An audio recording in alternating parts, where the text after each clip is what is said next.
Nakapay na yun. Hindi siya nag-stop yun. Maaari ko magtayo lahat para sa ating panalangin. Oh God, Almighty God, as thy loving children, offering here today our work and studies. Help us, dear Lord, to be obedient to our teachers, kind to our companions, diligent to our studies, that we will merit thy blessings for ourselves, for our school, for our beloved country, the Philippines. Amen. Bago magsimulo ang lahat, maaaring bang natin baba ng mga upuan at kunin ang mga basura na inyong nakikita? At kung wala naman po, maaari na kayo magsimulo. Magandang araw mga bata. Ako nga pala si Teacher Alisa. Maaari mo tawagin Teacher Ali. Ano pa ang pwede mong tawagin kay Teacher? Teacher Ali! Magaling mga bata. Ngayon, may hinihanda akong kanta na dapat natin isaalang-alang sa pagsisimula ng ating talakayan. Alam niyo po ba ang kantang Watermelon? Opo! Mabuti naman kung gano'n. Kakantahin mo lang ni teacher at pagkatapos inyo rin kakantahin. Maliwanag po ba? Opo! Pakikinig ng mabuti, api mong pakikilaw, magtaas ng kamay bago sumagot. Igalang, ang magsasalita, laging magpakita ng kabutihan.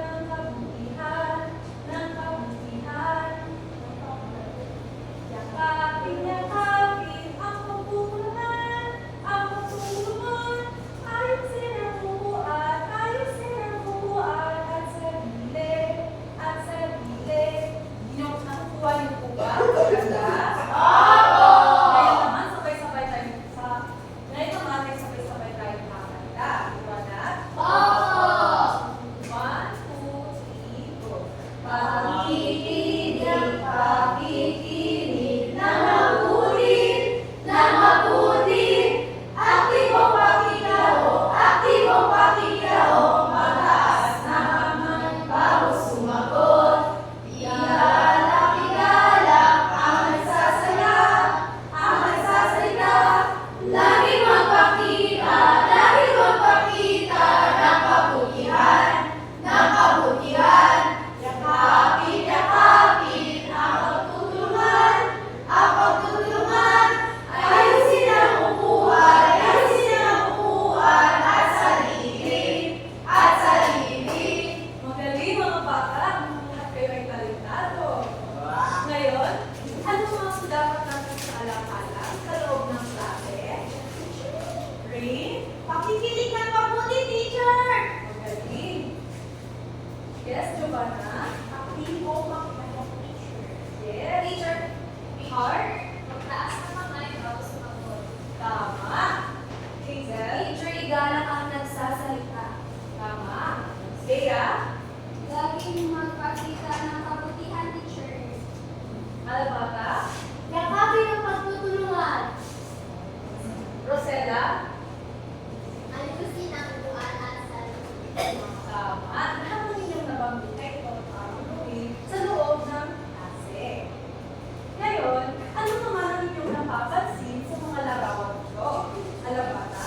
Teacher, mga pamilya, teacher. Tama. Ano pa, Ate? Teacher, may mga pinito sila katulad ng Tan, Manuel, Cruz, Pedro,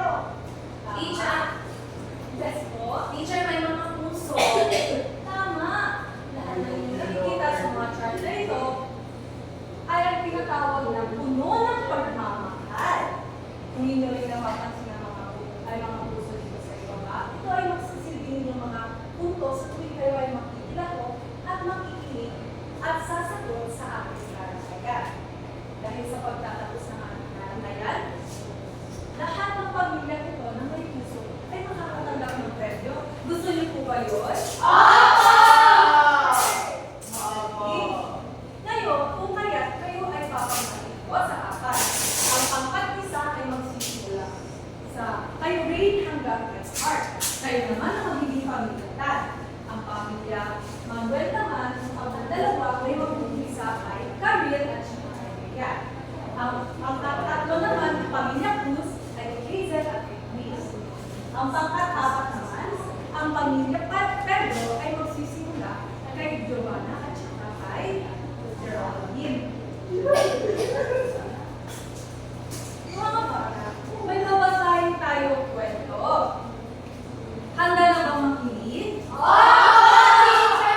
Ang pamagat ng ating kwento ay tungkol sa ang kwento ng pamilya ni May. Ito ang pamilya ni May. Lima sila ang miyembro ng pamilya. Si May ay isang masayaing batang babae. Mayroon siyang dalawang kapatid. Si Mark ang kanyang kuya at si Mela naman ang aso. Ang kanyang tatay dito naman ay isang masipag na karpintero. Gumagawa siya ng iba't ibang kagamitan sa bahay tulad ng upuan, ng mesa at iba pang mga kagamitan. Tuwing araw ng linggo,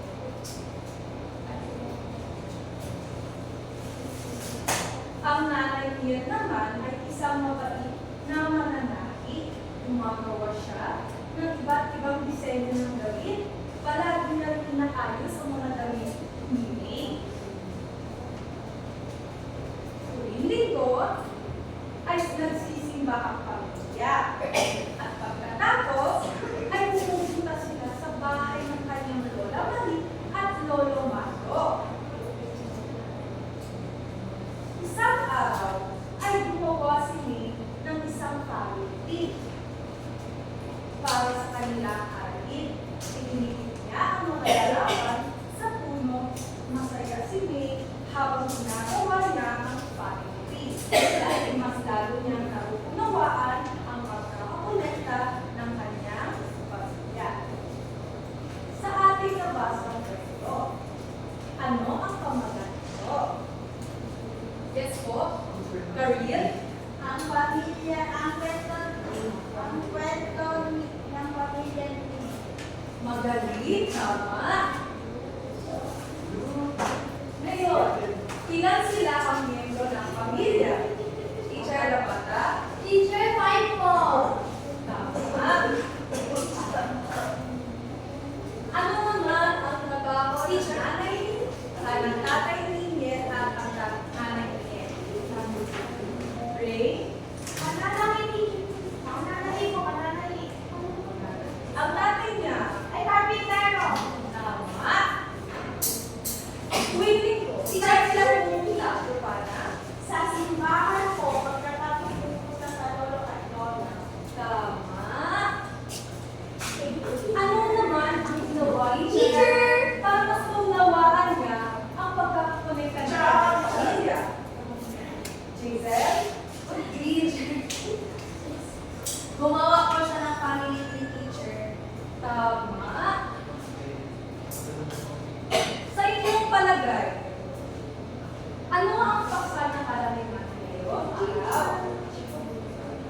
Alabara? Teacher, ang kwento ng aking pamilya. Tama. Ang pamagat ang paksa ng ating aralin ngayon ay tungkol sa ang kwento ng aking pamilya.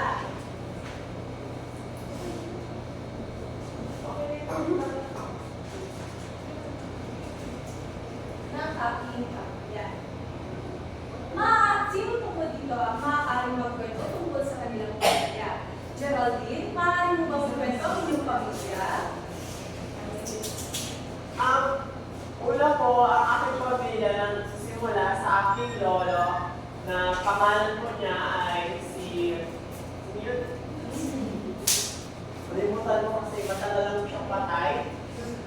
Sa lola na lang si Paulina, tapos ang anak niya po ay tatay ko na si Danito, at ako na po si Gerald, at may kapatid ko akong ate na si Geraldine.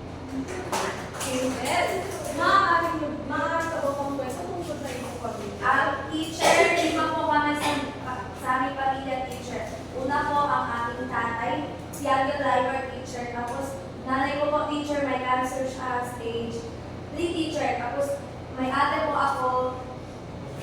Tapos, ako na po. Tapos, may bunso kami, lalaki. Napakalaki naman ng iyong pamilya. Masaya. Sa palagay ko.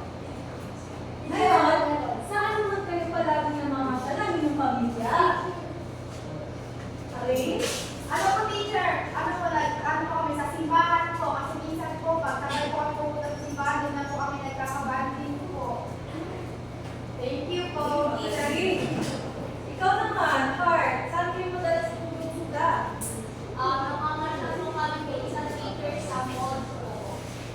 Magaling. Ngayon,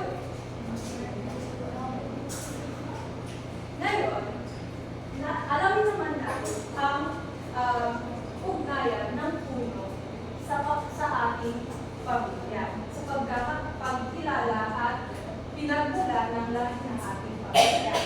Alam niyo po ba na ang pamilya ay parang puno? Opo! Dahil ang puno ay may pinanggalingan at lumalaki at habang dumarami ang mga sanga at mga dahon katulad ng ating pamilya.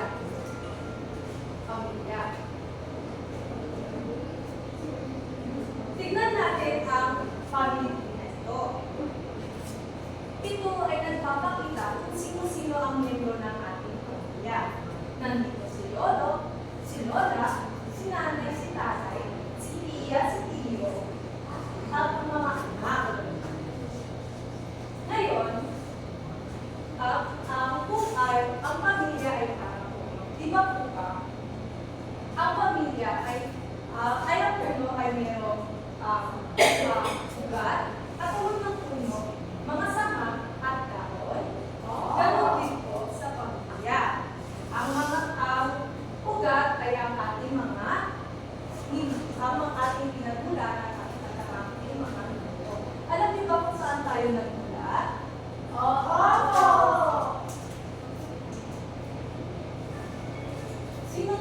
Saan tayo nagmula, Ray? Sa ating lola at lolo po! Kasi na po una nagpanganak sa aming nanay at tatay. Magaling. Ang mga lolo at lola ang ating pinanggalingan at pinagmulan. Sila ang ugat ng ating pamilya. Kung inyong nakikita dito sa family tree na to, ay sila ay nasa itaas dahil sila ang magna. Ang sumunod naman ay ang katawan ng puno. Ito naman ay ito yung mga ating mga Nanay at tatay. Ang ating mga magulang. Tayong mga anak ay galing sa ating mga Nanay at tatay. at pagkatapos naman ay ang mga sanga at puno ay ang mga sanga at dahon ay ang mga anak. Sila ang bunga ng pagmamahal ng ating mga magulang. Ngayon, ito ay buo ng isang pamilya.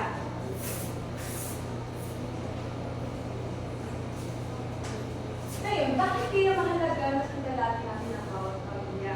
Bawat miyembro ng ating pamilya. Yes?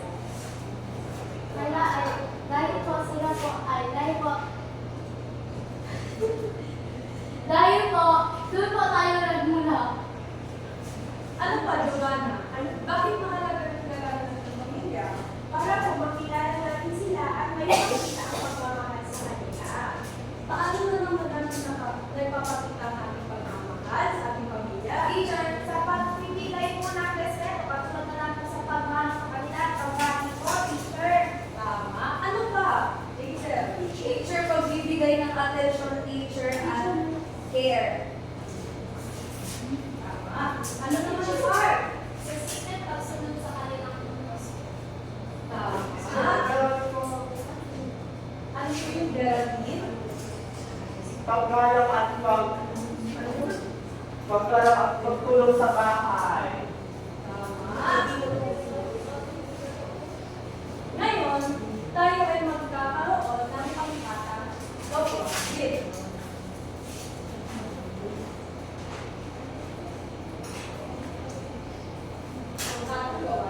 Nasaan po ang pamilyasan?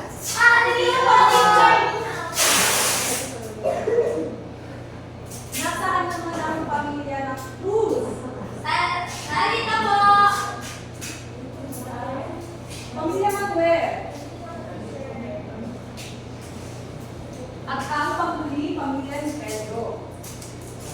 Ngayon, babasahin ko ang panito. Gumawa ng mini family tree at idikit ang larawan sa bawat miyembro at isulat ang kanilang pangalan sa ilalim. Pagkatapos, isulat ang isang salita na naglalarawan kung paano mo sila pinapahalagahan. Halimbawa, si mama at si nanay, mahal ka. Ilarawan mo sila sa isang salita.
Mahusay ang pamilya tayo ng mga tapos.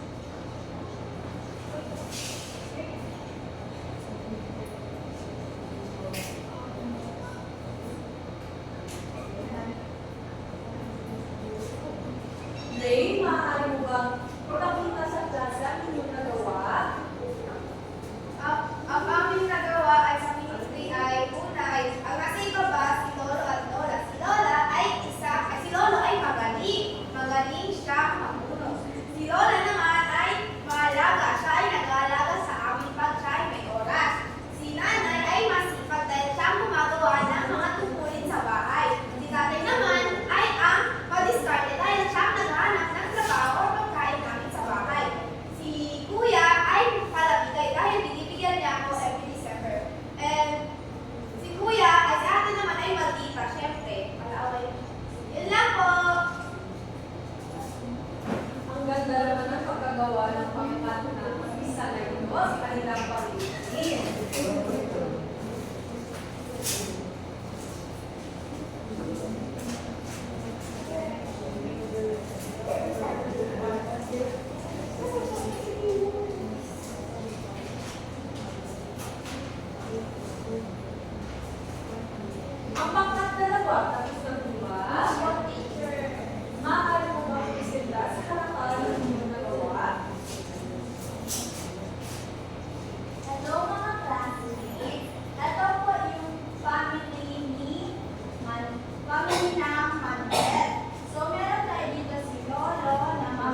umaga. Si Lola naman ay magiging magwalis tuwing umaga sa bakuran at lagi po kami pinagtitimplahan ng gatas tuwing gabi. Si tatay naman ay mahilig mag-ayos ng mga sirang gamit sa bahay. At si nanay naman ay mahilig magluto ng pagkain sa araw-araw. At si kuya naman ang tumutulong kay tatay. At si bunso naman na babae ang tumutulong kay nanay. Lahat po sila ay napapahalagahan namin sa pagmamano at pagsunod ng utos at pagbigay ng pagmamahal at malasakit. Wow, napakagaling naman ang pagkagawa ng mini family. At ang pamilya, pamilya Pedro, Ito ang aming family tree. Ito si tatay at si nanay nagpapanatiling maayos ang aming pamilya o bahay. Ito si bunso, babae, siya ay nagbibigay aliw sa aming bahay. Si kuya at si ate ay tumutulong sa gawaing bahay. At si lola naman ay siya na nagmagabay sa aming nanay o sa tatay. Ito ang mabuo ng pamilya. Gati. Ngayon, bigyan natin ng amazing clap ang bawat isa. Alam niyo po ba ang amazing clap? Opo! 1, 2, 3. 1, 2, 3. Zing, zing, zing. Amazing! Bigyan naman natin ng bawat isa ng palakpak na yan. 1, 2, 3! 1, 2, 3! Zing, zing, zing! Amazing! Ngayon naman, tayo ay dadako sa ating short quiz. Maaari bang kuha ng kunin niyo ang inyong mga kwaderno?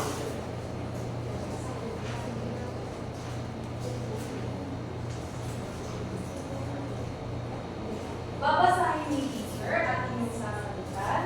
Maliwanag po ba? Oo!